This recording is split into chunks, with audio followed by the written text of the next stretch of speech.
Hey folks, Matt Easton here, Scholar Gladiator, and I'm here with Todd at Todd's Workshop, linked below. And we've got a real treat for you today, and that is we're going to be looking at some medieval and slightly after medieval sword scabbards. Now this is something I haven't really covered on my channel in the past, mostly because I haven't had access to good reconstructions of medieval sword scabbards like we've got here, and Todd makes the things. He makes fantastic quality versions of them, so we're going to have a look at them. We're going to look at specifically what different ones were available to people in the medieval period, but also how they were worn. So we're going to use Todd as a model, as a glamorous model. We're going to be putting the swords on and off him like a kind of action man thing. So first up, what's the first one? What's the earliest one we've got here? Right, so if we take this one, so this is, all of these swords actually, by the last one, are actually from Albion. So this is an Albion Arn. So it's dated, I think, around about 1200 or a little before, I can't quite remember, a bit before. And so what you got here is sort of a strangely integrated strap system. There was no formulaic way of doing this. Basically something that looks basically kind of like this is really about where you are. So you've got the main belt coming through. We'll come to the knot in a minute. It then passes through the scabbard here to lash it in, and then whips around the back. Again, what you do is you just slit the leather in various places and you pull it through. So what happens, again, there's some slits under here, is it locks everything in place, because the last thing you want with your kit, for whether you're a soldier 1,000 years ago or a soldier now, is stuff doing things that it wants to do, not what you want it to do. So you want it to all be locked solid. So all this strap work here is absolutely fixed. The other thing that's very notable is that you have an offset between these two straps. Now what that means is that when it comes around,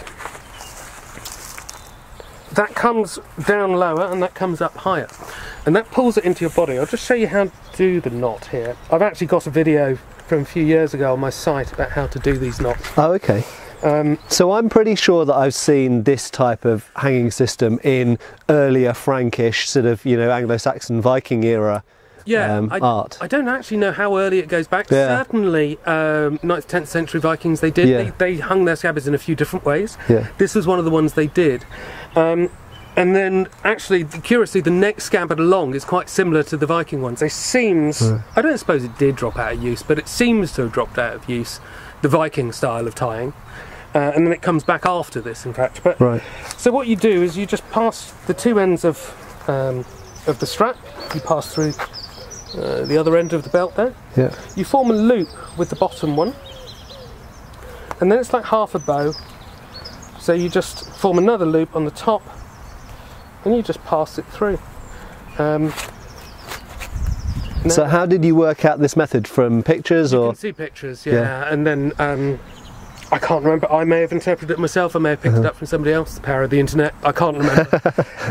But what you end up with is a very secure system. It's very secure, and yet with a single pull you can remove it.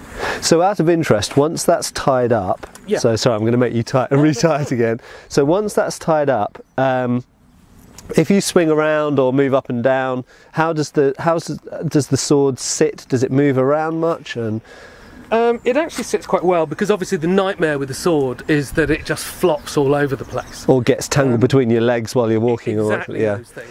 And so that's what you don't want. It needs to be sort of like gunslinger low. Yeah. Because what you're doing is if you hold it very static, I'm going to lift it up now and hold it tight. Yeah. That's okay, but it's just restrictive. Well, and so something I've noticed is that particularly movies and TV are very guilty of this, is they get a scabbard and just attach it straight to a belt which is around someone's middle. Velcro. Yeah, and so Game of Thrones is particularly bad for this. You'll look, everyone's swords are sitting very, very high, like practically under their armpits. And the problem is, you've got to be able to get the sword out of the scabbard, and if it's mounted up really high, you can't move your hand high enough to get the. So it needs to be hung low enough that you can get it out. Some flexibility, because it's exactly that. Because if it was rigidly, I'll stand back. Let's go. If it was rigidly held, my arm has now run out of ability to remove that. Yeah. So actually, and even if you can physically do it, I mean, it's like when people start talking about, you know, back scabbards, which we're not going to get into here, but whether you can physically do something or not is not the point. It's, can you do it quickly and immediately when someone's about to hit you? You want to be able to go, you know, it's the gunslinger analogy again. You want to be able to easily, without any contortion, get your weapon out. Yes. Yeah, so we're now there. I mean, this is sitting a little high because of this monogram here. It's just the particular style of this scabbard. Usually that monogram wouldn't be there and the whole thing would be another 2 or 3 inches down. Okay. But then to remove it is pull the right one, pull the single thing, and off it comes. Yeah, I mean, I guess riding on a horse has to play a part as well, and I know obviously in later periods sabres were worn very low, but I think I've read one of the reasons for not wanting the scabbard to be too high is it's very uncomfortable if you're riding. Yes. And if you're jiggling around on a horse, you don't sort of want a pommel bouncing up and down anywhere near your face. You want it to be down there. Yeah. I hadn't considered that. But yeah. So let's have it. So what's the next one in the timeline? So the next one is... So that was kind of, let's say, 11th, 12th century. Yeah. Sort of just post-Viking, a little bit after, really. Yeah. Like I said, this sort of single strap, you see, not quite the same, but in Viking-style scabbards, you'll obviously often see a solid band here and a Z and another here. And so it's a similar kind of layout. We obviously don't have any Viking scabbards of that particular format, but it's a similar layout to this. But then again, this, you can see where it's followed on from the previous scabbard. We've now gone to a buckle, but otherwise the format is really very similar. I've left the belt nice and long. I'm not going to put it on because I don't know who ultimately is going to buy this. But you'll have a punched hole here, obviously, as you'd expect. And then the tail is very medieval style, but it's pulled up and dangles down. Yeah. You know how. And you see them in the artwork with the end dangling down in front of the groin, basically. Yes, and again, it's a lovely little Type 14 again by Albion. But again, you can see, I mean, it's barely even moving. I mean, it's very. I love. Yeah, I was saying before we started filming that these earlier styles of hanging the scabbard from the belt seem to be really, they're all about the leather for a start. It's all done with leather work pretty much, isn't it? Yeah. But they seem to be really quite forgiving and utilitarian and relatively simple. They can look complicated, I think, to people who aren't familiar with the way that all the straps go and stuff, but they're very efficient, and they just kind of seem simple, and almost to me it seems like, well, why did they ever change that? Because it just works so well. It does, and I think they're pretty easy to make, and they are pretty easy to mend, because like any other military kit in the field, stuff gets damaged. Yeah. You know? Just one detail I want to ask about on this scabbard. This is the Albion. Can't remember the name of this one. Yeoman, Sheriff? One of those. Type 14, I think, isn't it? Yeah. But this raise, you see this in a lot of art. That presumably, I've always assumed, that's to keep moisture and dirt out of the scabbard. It's called a rain flap. Yeah. So I would say one would assume it's that. However, I can't really see how it does particularly hold the rain out. It's almost a bit funnily. Yeah. So I don't know. It wouldn't surprise me if that's a Victorianisation. That somebody went, what's it for? It's for keeping rain out. Let's call it a rain flap. I don't know. I suspect probably just decoration. Yeah, or perhaps to hold it more securely. I mean, the other possibility, I suppose, is perhaps it's so that doesn't rub against your side if you've got anything on the guard, so it doesn't rub against. Protect your armour as well. And whatever. So we're not sure. The jury's out on that one, folks. Yeah. We don't know exactly. I kind of agree. Things that are described as rain flaps or rain guards, again, I think it's probably a Victorianism, if that's a word. And I agree. I think that's almost more likely to funnel moisture down into the scabbard. So I don't know the answer. I mean, but that brings us into another interesting point. Is with scabbard making, you can make the core fit perfectly to the sword blade. You can do that. But actually, it does bring you to the question of whether you want to do that. Because, of course, if you're out on campaign riding for 3 or 4 days and it's raining, we all know that wood soaks up water. Yeah. You know, and it's going to suddenly bind, not suddenly, it's going to slowly over those few days bind on your sword. So actually, if you have a beautifully fitting scabbard, is that actually what you want? Because I suspect after 3 days in the rain, it's not what you want. Right, absolutely, yeah. And so just before we move on to the next one, I will say, so we're going to talk about the construction of these, construction methods and the scabbards in a video on Todd's channel, Todd's Workshop, which will be linked below here to his channel, okay? So we're going to talk about that on Todd's channel, but we're just talking about how to wear them here and the different styles that we go through. Right, so this goes actually through to about the 14th century, doesn't it? Yes, it does. I mean, it lasts quite a long time, that style, and I suspect it's like anything, that they'll get diehards and stalwarts, and and my grandfather wore it like this, and you know what, I bet they did. yeah, absolutely. So this is a 14th century style sword. Well, 13th, 14th, late 14th, late 13th, early 14th, so around the year 1300, and this is the type of a very common type, not the only type, but a very common type of belt and scabbard system that would have been worn at that time, around the time of I-33, 133 sword and buckler system, for example, and the beginning of the 100 Years' War, for context. Right, so let's see what the next one is. Pop that down. So now we're getting into really the time of sort of effigies, and very often you'll see it with plaque belts, but really I don't know if it's particular to the effigies or if it's actually what people wore, but I mean there was so much showmanship in what was going on, so we have gone for the most unsubtle of unsubtle scabbards, which, if you look at the effigies, you know, you're on there really. So we've got carved leather, we've got painted decoration, yes, it's got flowers on it, but there's nothing feminine about flowers in that context, not for a medieval knight. The Tudor rose. Tudor rose. Yeah. Just look at the evil that could be done under the banner of a flower.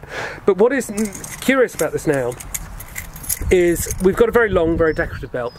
The sword is now coming off at an angle because it is going back to that gunslinger pose again that we're talking about. But what you've got going on here is the sword is now in a vertical carry, and sword's now in a vertical carry. Now it's not super wobbly, and that's partly because of this sort of gunslinger coming down, so some of the force is being pushed into you as well, but nonetheless it comes straight down, which is a slightly awkward way of wearing a sword. But you know, you see it on the effigies again and again and again. Are you able to push the pommel so it tilts back? Are you able to? Not really. I mean, the way this one is set, I've set it again like you would see very often on the effigies, where it is just a dead straight drop.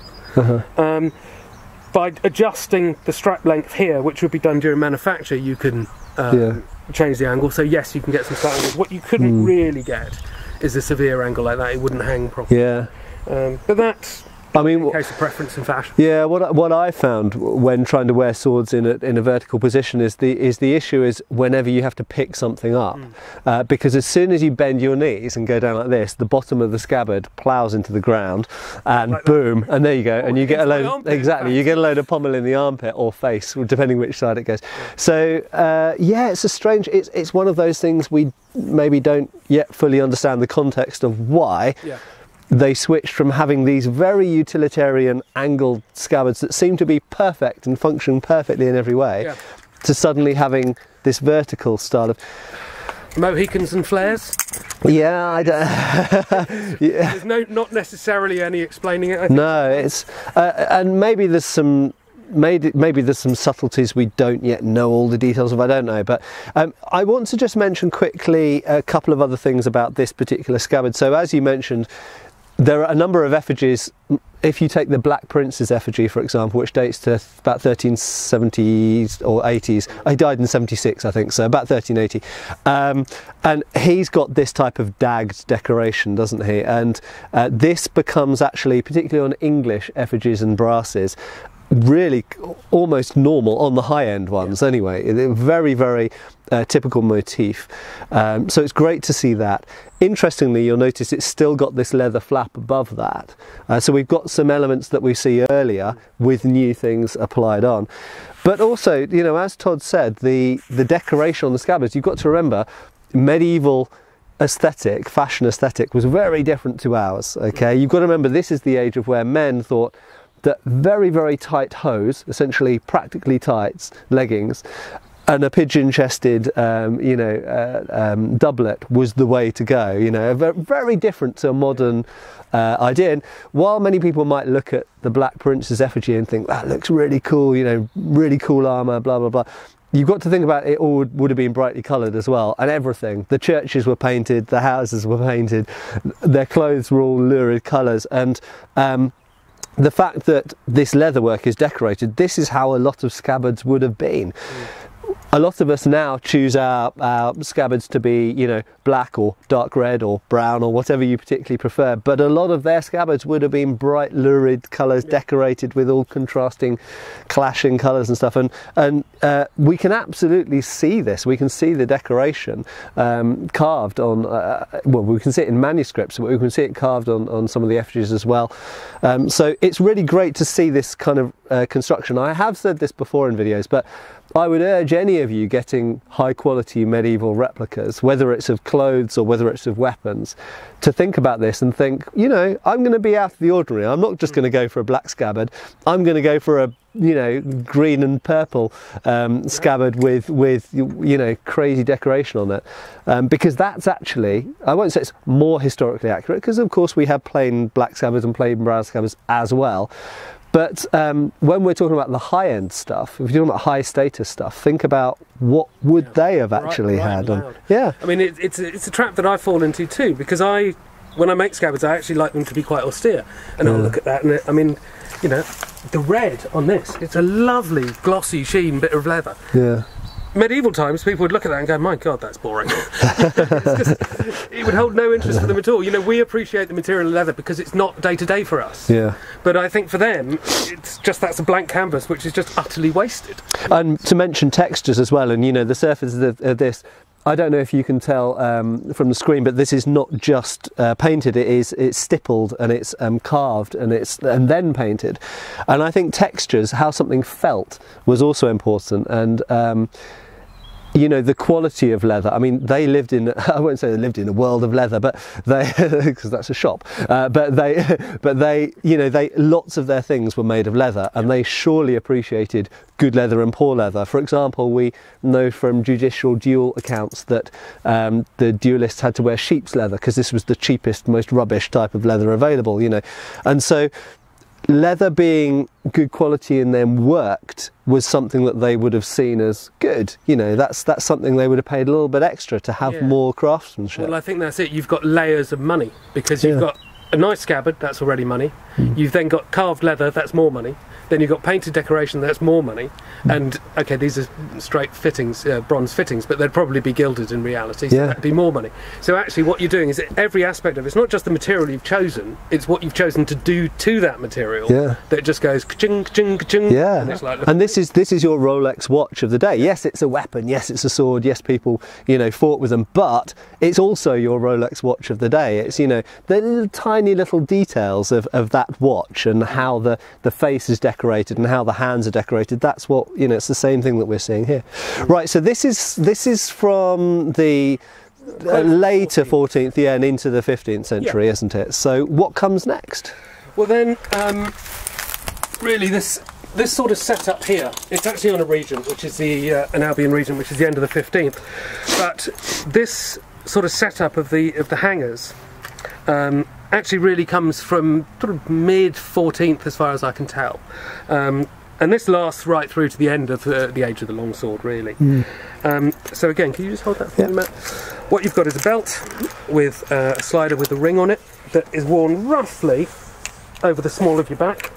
So that's just like a standard belt. It's a standard belt with and around the waist, not around the hips. Very important point to make, of course. Actually, very good point. Because now the sword will be slung low, but not the belt. So in the previous examples, the belt has been worn coming down gunslinger styling. Now the belt is worn high.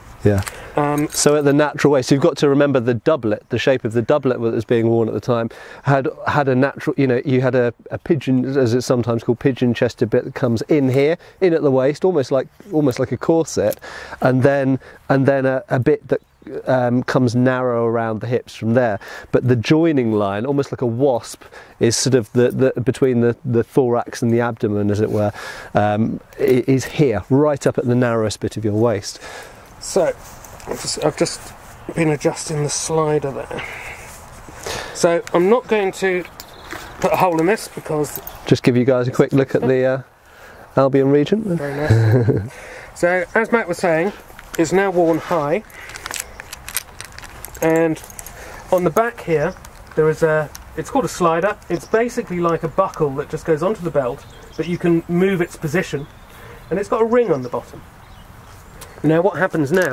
So this is modular. You've essentially got a belt which looks like a normal belt, but it's got this special little attachment on it. Special fitting, and that's kind of all it is. Then a separate sword. There is a hook that passes through the ring now. Now, of course, A, the sword is at my back, but B, a single point, it would just be flopping everywhere. It'd be a nightmare. So you now pull the sword around, and there's a little short belt here on the fitting, and the end of this passes through, and then another hole here, and so now the sword is effectively mounted in 3 positions. And although it's long, you know, it's taken away an awful lot of the swing.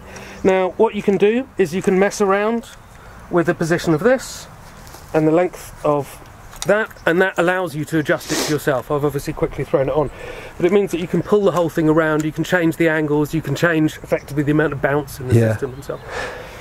And this is a style of wearing the sword that, for long swords and one-handed swords, incidentally, not just for long swords, that is shown in a lot of medieval art of the 14th and 15th century, and into the 16th. And it seems to me, I don't know how you'd feel about this, but it seems to me like this style is often shown on effigies and in courtly contexts, perhaps, and that might be actually what lots of people wore in the field. I suspect so. So that could be, and that's only a theory, and obviously there's a lot more research to do, but it could be that this was almost like a dress version, or should we say in kind of military terms, a full dress version, and that's the field service version. Well, I think in some contexts that has to be true anyway, because what you're not going to do, if you can help it, is go into battle wearing a scabbard, because it will get damaged, it will get in your way, and it serves no purpose while you are actually fighting.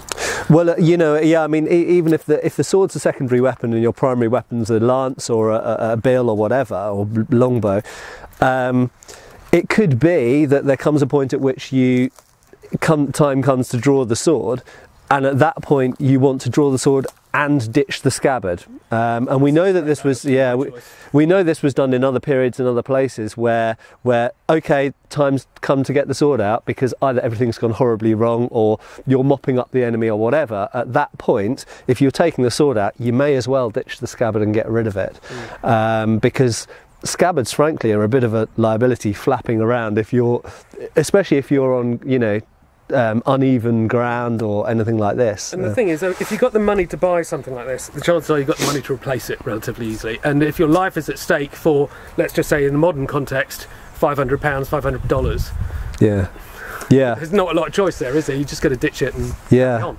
And you know, I think that even within normal use, even if you looked after them, I think that scabbards would probably get damaged and perished and require repairing and replacement. A sword you might have your whole life, but I don't think you could make a scabbard if you were wearing a sword on a regular basis. Riding, remember as well, riding is brutal to scabbards, and one of the arguments in the 19th century for why, you know, people said, oh, metal scabbards blunt the swords, but then people said, yeah, but wooden scabbards fall apart, and you know, so it was well recognised that, for example, Indian tulwar scabbards fell apart all the time, and therefore there were lots of scabbard makers, and you'd just go and buy another scabbard. You'd wear it until it fell apart and then buy another one.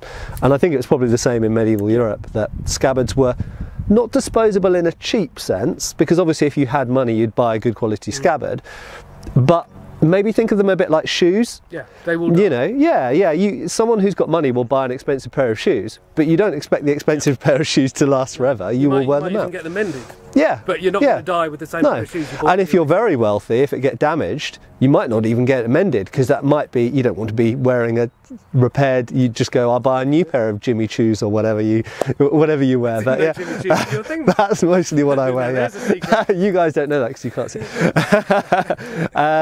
So extremely popular style of, and so this is similar. This is very similar. So the layout is similar. I've just showed a different fitting here, which doesn't detach. So that's as one with the belt, but it hangs in the same way, doesn't it? Hangs in the same way, but this seems to be slightly later. So the two fittings here and here, and hanging off the belts, seems to come in. Should we just hold those up to the camera so we can see the way that? So the leather, it's a great long leather strap essentially that's wound around, looped, and then you end up with a buckle out of one end, and the rest of the strap carries on around here to be linked up. Yeah, so in the way it's worn, it's exactly the same as the other one with the fittings. Yeah. But it's just done with these special scabbard knots, these lashing knots. Is this a kind of cheaper version of the same hanging? Yes is the simple answer. Yeah. But you still see it on relatively high status contexts. So, okay.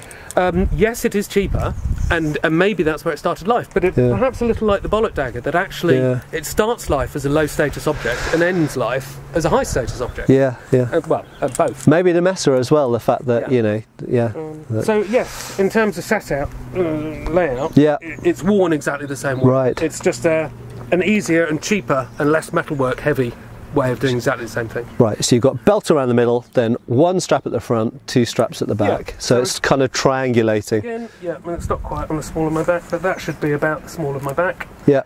And then you can adjust the lengths of everything. And what is nice about that is that you can then adjust these very easily yourself, whereas actually when it's a riveted strap, you can't change the lengths of things. So you can see just by changing the length of straps how it alters the way the thing hangs. Right.